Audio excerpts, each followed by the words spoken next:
دودھ پلانے والی ہر چیز، چاہے وہ بکری ہو، بھینس ہو، گائے ہو، ماں ہو، عورت ہو، کوئی بھی ہو، ہر دودھ پلانے والی اپنے دودھ پیتے بچے سے غافل ہو جائے گی۔ وَتَضَعُ كُلُّ ذَاتِ حَمْلٍ حَمْلَهَا، اور اس دن تم دیکھو گے حاملہ جانور، حاملہ عورتیں مارے خوف و دہشت کے اپنے حمل گرا دیں گی، ان کے حمل گر جائیں گے۔ اسقاط، پیٹ میں بچہ گر جائے گا، چاہے بکری کا ہو، چاہے بھینس کا ہو، چاہے گائے کا ہو، اور چاہے ہماری ماں بہن بیٹیوں کا ہو۔ وَتَضَعُ كُلُّ ذَاتِ حَمْلٍ حَمْلَهَا، گرا دیں گی۔ اور اس کے بعد کیا ہوگا؟ دودھ پیتے جانور اپنی ماں کو اور دودھ پلانے والے جانور اپنے بچوں کو چھوڑ دیں گے۔ عورتیں بھی دودھ پلا رہی ہوں گی، وہ چھوڑ دیں گی، اور حاملہ اپنے حمل گرا دیں گی۔ وَتَرَى النَّاسَ سُكَارَىٰ، اور لوگ تمہیں نشے میں دکھائی دیں گے، لوگ تمہیں نشے میں دکھائی دیں گے، ایسا لگے گا جیسے شراب کا نشہ ہو، نشے میں۔ وَمَا هُمْ بِسُكَارَىٰ، شراب کا جام نہیں پیا ہوگا، انہوں نے شراب نہیں پی ہوگی لیکن نشے میں لگیں گے، نشے میں دکھائی دیں گے۔ کیوں؟ ان عذاب ربک لشدید، ایسا اس لیے ہوگا کیونکہ تمہارے رب کا عذاب بہت سخت ہوگا، عذاب کی سختی۔ اس منظر کی طرف بھی تو نظر ڈالو۔ موت اچھے لوگوں کو جب آتی ہے، مومن نیک لوگوں کو جب موت آتی ہے تو وہ گھبراتا نہیں ہے۔ کون گھبراتا ہے؟ پکڑ لیا۔ مولانا صاحب جرجیت صاحب دیکھنے گئے کسی آدمی کو، بہت طبیعت خراب ہے، جی ماں اوف دوا چل رہی ماشاءاللہ، اللہ تعالیٰ ٹھیک ہو جائے گا۔ اب اٹھ کے جانے لگے، پکڑ لیا، کیا میرے لیے دعا کرنا مولانا صاحب، روتا جا رہا دعا کر۔ کیوں؟ موت، ڈر رہا ہے۔ لیکن مومن جو ہوگا، جس کے دل میں ایمان ہوگا، وہ ڈرے گا نہیں، موت کی تمنا نہیں کرے گا۔ یہ صحیح بات ہے، موت کی تمنا نہیں کرنا چاہیے، اللہ میں موت دے دے، یہ نہیں کہنا چاہیے، لیکن مرتے وقت اس کے چہرے پر مسکراہٹ ہو، یا موت آتے وقت وہ ڈرے نہیں، وہ مومن ہے، وہ مومن۔ اللہ کے رسول صلی اللہ علیہ وسلم نے جب مرض الموت میں مبتلا تھے تو روزانہ فاطمہ جب آتی تھیں تو اللہ کے رسول روزانہ ان کو اٹھ کر بوسہ لیتے تھے، چومتے تھے، اپنی بیٹی کی پیشانی چومتے تھے۔ لیکن آج بستر پر ہیں، اٹھ نہیں پا رہے ہیں۔ بخاری شریف پڑھیے، کتاب المرض پڑھیے، آخری وقت اللہ کے رسول صلی اللہ علیہ وسلم کا۔ تو آج حضرت فاطمہ جب آئیں تو اللہ کے رسول بستر سے اٹھ نہیں پائے، اللہ کے رسول صلی اللہ علیہ وسلم اٹھ نہیں پائے، تو حضرت فاطمہ خود نبی کے پاس بیٹھ گئیں اور ان کی پیشانی کا، یعنی فاطمہ نے اپنے ابو کی پیشانی کا بوسہ لیا۔ اللہ کے رسول کی آنکھوں میں آنسو تھے، پانی کا برتن بھرا ہوا رکھا تھا اور اللہ کے رسول پانی کے برتن میں ہاتھ ڈال کر ایسے بار بار اپنے چہرے پہ مل رہے تھے، دونوں ہاتھ پانی کے برتن میں ڈالتے اور اپنے چہرے پر ملتے جاتے، کبھی چھینٹا مارتے جاتے اور کہتے جاتے ان للموت سکرات، ان للموت سکرات، موت کے لیے بڑی بے چینیاں ہیں، موت کے لیے بڑی دشواریاں ہیں، موت کے لیے بڑی بے چینیاں ہیں، موت کے لیے بڑی دشواریاں ہیں۔ حضرت فاطمہ نے اپنے ابو کو اس حال میں دیکھا تو چیخ پڑی، واہ کر بابا تو، ہائے میرے ابو، آپ کو اتنی تکلیف۔ حضرت فاطمہ کو روتے ہوئے دیکھا تو اللہ کے رسول نے اپنی بیٹی فاطمہ کے کان میں ایک بات کہی، بیٹی روتے نہیں ہیں، تم کیوں آنسو بہا رہی ہو؟ مجھے لگتا ہے یہ میرا آخری سفر ہے یا یہ آج کا آخری دن ہے، کیونکہ ہر سال جبریل مجھے 1 مرتبہ پورے سال میں قرآن کا دور کراتے تھے، اس سال جبریل نے مجھے 2 مرتبہ قرآن کا دور کرایا۔ اس کا مطلب یہ ہے کہ یہ سال یا آج کا دن میرا آخری دن ہے، اللہ کے پاس میں جانے والا ہوں۔ یہ سن کر حضرت فاطمہ اور رونے لگی۔ اللہ کے نبی نے فرمایا فاطمہ تمہیں رونے کی ضرورت نہیں ہے، اللہ تعالیٰ نے تمہیں، اے فاطمہ، فاطمہ سیدۃ نساء اہل الجنہ، ابھی جبریل نے مجھے بتایا ہے فاطمہ سے کہہ دو روتے نہیں ہیں، روئیے نہیں۔ اللہ تعالیٰ نے فاطمہ کو جنت کی تمام عورتوں کا سردار بنا دیا۔ فاطمہ رضی اللہ تعالیٰ عنہ نے رونا بند کیا، لیکن اپنے ابو کی طبیعت دیکھی تو پھر دوبارہ رونا شروع کر دیا۔ اللہ کے رسول نے ان کو پکڑا، فرمایا فاطمہ کان میں ایک اور بات سنو، اور یہ بات میری زندگی میں تمہیں کسی سے نہیں کہنا ہے۔ اے فاطمہ ایک اور بات سنو، میرے اہل بیت میں، میرے خاندان میں، میرے گھرانے میں، میرے اہل بیت میں سب سے پہلے اگر کوئی مجھ سے ملے گا تو تم ملو گی، مجھ سے سب سے پہلے کسی کی ملاقات ہوگی تو تمہاری ملاقات ہوگی۔ یعنی میں جا رہا ہوں اور میرے پیچھے پیچھے تم آ رہی ہو، یعنی سب سے پہلے کون ملے گا؟ تم ملو گی۔ حضرت فاطمہ نے جب یہ سنا تو ہنس دی۔ موت کی خبر سن کر کوئی ہنستا ہے؟ فاطمہ نے سنا کہ میرے ابو یہ کہہ رہے ہیں کہ پہلے میرا نمبر ہے، اس کے بعد سب سے پہلے تم آؤ گی، تو بجائے رونے کے ہنسنے لگیں۔ یہ مومن کی پہچان ہے، اہل ایمان کی پہچان ہے۔ مومن موت کو اپنے قریب دیکھتا ہے تو روتا نہیں ہے یا گھبراتا نہیں ہے۔ آج کیا حال ہے؟ کسی سے پوچھ لو مرنا چاہتا ہے تو کہ نہیں ابھی نہیں۔ کچھ لوگوں کی ذمہ داری، بیٹیوں کی شادی ہو گئی، بیٹوں کی بھی سب کچھ ہو گئی، اس سے بھی پوچھو تو وہ بھی جلدی نہیں مرنا چاہتا۔ اسی مرض الموت میں اللہ کے رسول صلی اللہ علیہ وسلم کی بیویاں نبی اکرم کے پاس بیٹھی ہوئی تھیں۔ یہ منظر بھی تو ذرا دیکھو، جب آپ کی بیویاں آپ کے پاس بیٹھی تھی تو ساری بیویوں میں سے ایک بیوی حضرت عائشہ کہنے لگی، سنیے گا ذرا، بڑا دلچسپ منظر ہے، آپ کو بڑا مزہ آئے گا۔ ایک بیوی نے پوچھا اے اللہ کے رسول، یہ اتنی بیویاں آپ کی بیٹھی ہوئی ہیں، سب سے پہلے کون سی بیوی آپ سے ملے گی؟ مذاق میں سوال کر دیا، یعنی وہ یہ چاہتی تھیں کہ اللہ کے رسول سے سب سے پہلے میں ملوں، ہر بیوی یہ چاہتی تھی۔ تو اللہ کے رسول صلی اللہ علیہ وسلم سے کہنے لگی حضرت عائشہ سب سے پہلے کون سی بیوی آپ سے ملے گی؟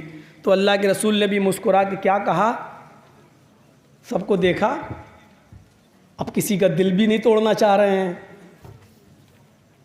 اور کیسے سنبھالا ہوگا یہ تو اللہ کے رسول ہی سمجھ سکتے ہیں۔ یہاں تو ایک حالت خراب کر دیتی ہے۔ ہاں بھائی، ایک بار میں گیا دوسرے ملک بدیش میں، پاکستان، تو وہاں ایک آدمی نے میری دعوت کی کھانے کی، تو کہنے لگا مولانا میرے یہاں پورے دن کی دعوت ہوتی ہے، صبح ناشتہ بھی کرنا پڑے گا، دوپہر میں بھی اور شام کو بھی۔ میں نے کہا کیوں، یہ کون سی مصیبت؟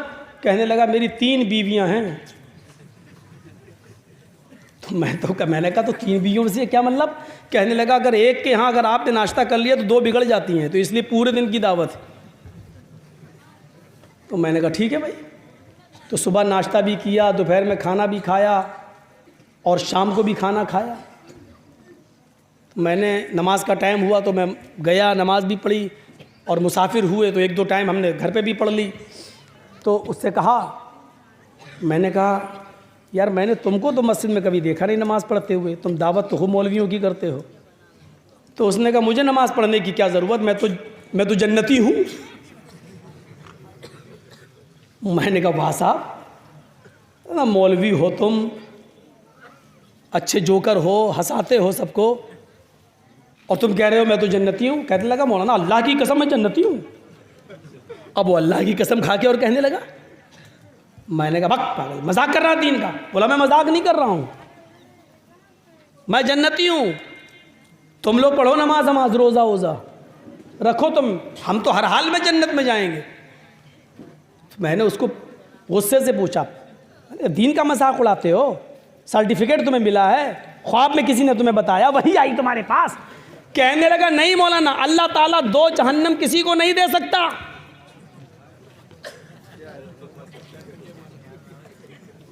کہنے لگا چھوڑیے وہ، اللہ تعالیٰ دو جہنم کسی کو نہیں دے سکتا. میں نے کہا کیا مطلب؟ بولا ایک جہنم میں نے دنیا میں دیکھ لی. میں نے کیوں کیسے؟ بولا 3 بیویاں کر کے. میں نے ایک جہنم دنیا میں دیکھ لی, اب دوسری جہنم اللہ 2 جہنم دے ہی نہیں سکتا ہے. آپ کی کتنی بیوی ہیں؟ میں نے کہا ایک. بولا کہ آپ کا تو جنت میں جانا ہی مشکل ہے. بڑا مذاق میں کہہ رہا. ہم نے کہا کیوں؟ بولا دیکھیے ہم لوگ 3 بیوی رکھے نا, 2-3 بیوی والے, تو جا رہے ہوں گے میدان محشر جنت کی طرف, تو ہمارے کمر میں درد, گھٹنے میں درد, پریشان. جنت کے دروازے پر فرشتہ کھڑا ہوگا, مجھے کہاں جا رہے ہو؟ میں کہوں گا جنت میں. ہم نے کہا اچھا.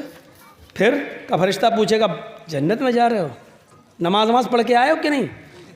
کہا نہیں. پھر جنت میں کیوں جا رہے ہو؟ کہا 3 بیوی ارے ارے ارے 3 کہاں؟ ارے جاؤ تم تو جہنم دنیا ہی میں دیکھ کر بھگت کے آئے ہو, جاؤ. اور تم جو ہو نا, تم سے پوچھے گا فرشتہ کہاں جا رہے ہو؟ جنت میں. کتنی بیوی تھی؟ کہا ایک. بھگ, بڑے ایش آرام کر کے آؤ جنت میں, جب پہلے جہنم کا مزہ لے کے آؤ. اس طریقے کی باتیں کر رہا تھا, اس طریقے کی. اللہ کے رسول کی اتنی بیویاں بیٹھی ہیں, پوچھ رہی ہیں اے اللہ کے رسول صلی اللہ علیہ وسلم, آپ کے گزر جانے کے بعد آپ سے سب سے پہلے کون بیوی ملے گی؟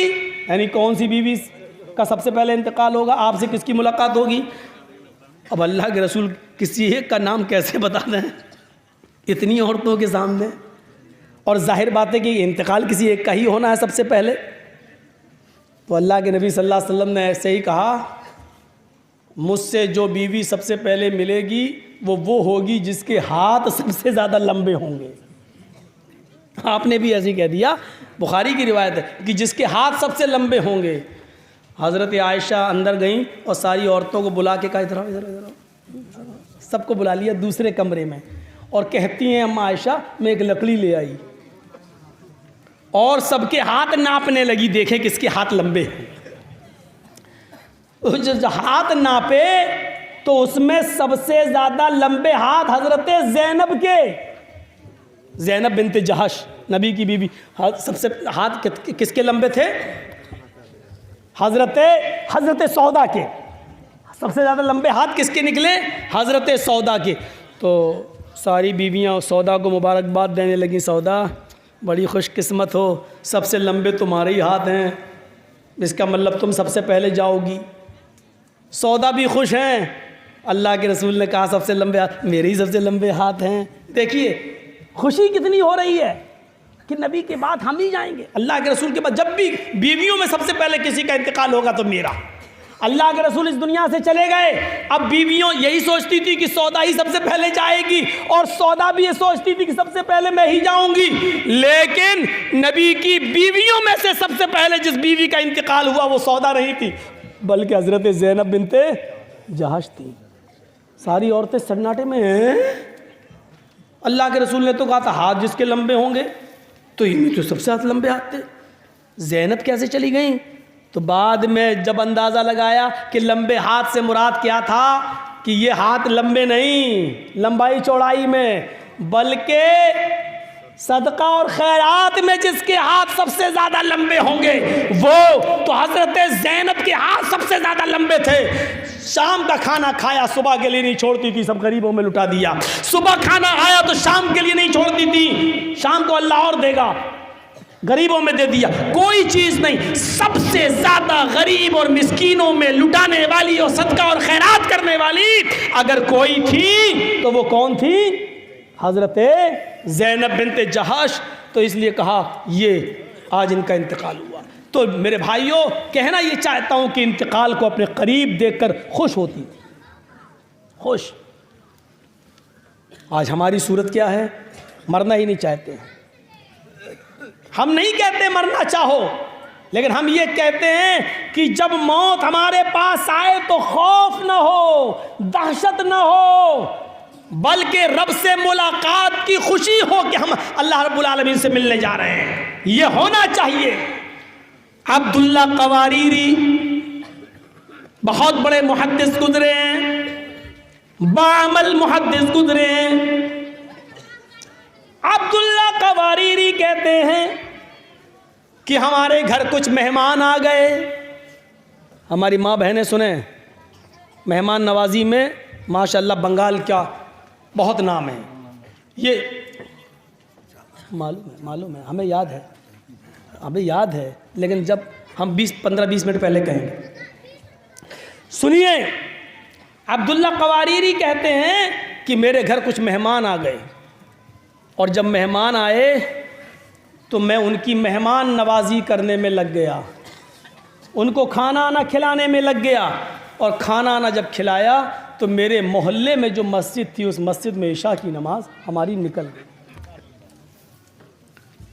اب سنیے گا، یہاں عبداللہ قواریری کہتے ہیں کہ عشاء کی نماز تو میری نکل گئی.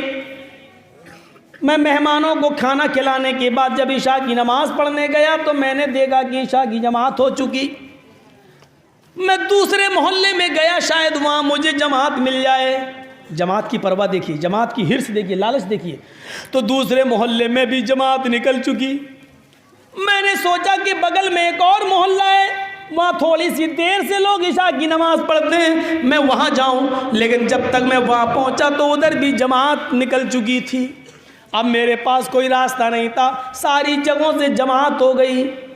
میں نے اللہ کے نبی صلی اللہ علیہ وسلم کو یہ فرماتے ہوئے حدیث میں یہ پڑھا ہے، نبی اکرم کا یہ فرمان پڑھا ہے کہ جماعت سے نماز پڑھنے کا ثواب اکیلے نماز پڑھنے سے 27 گنا زیادہ ہے.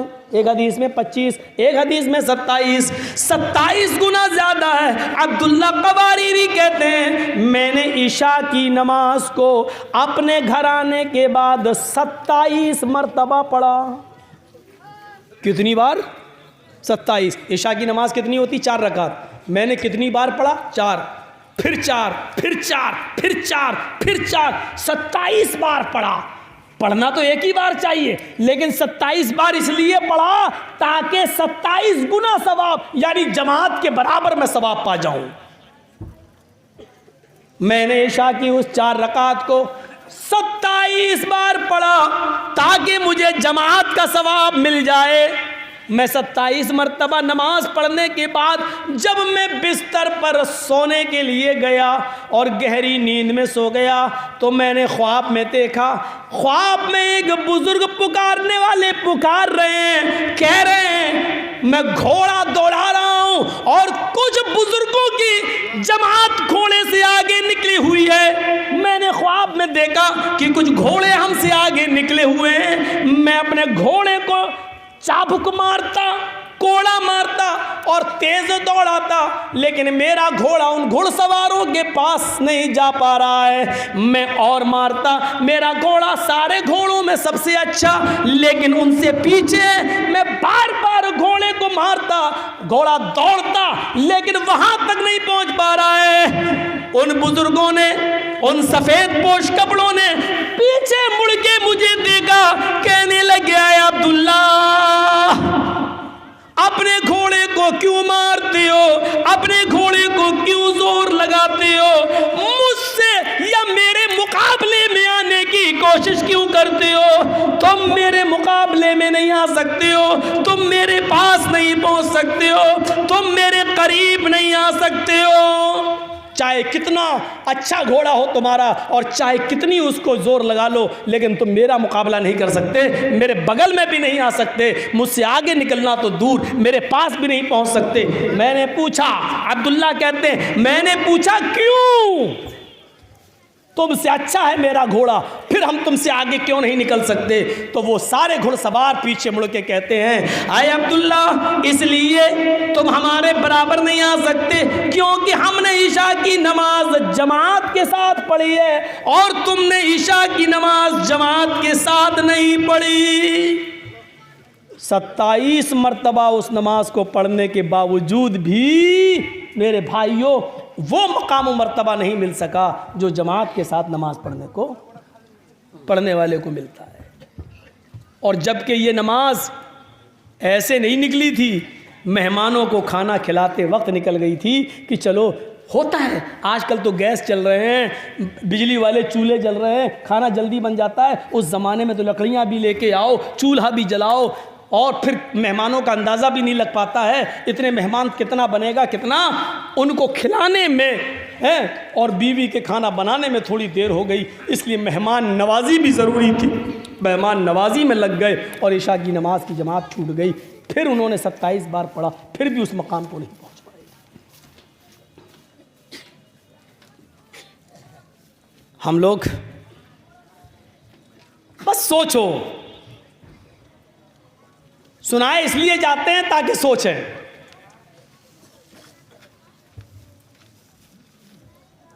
محمد ابن ادریس،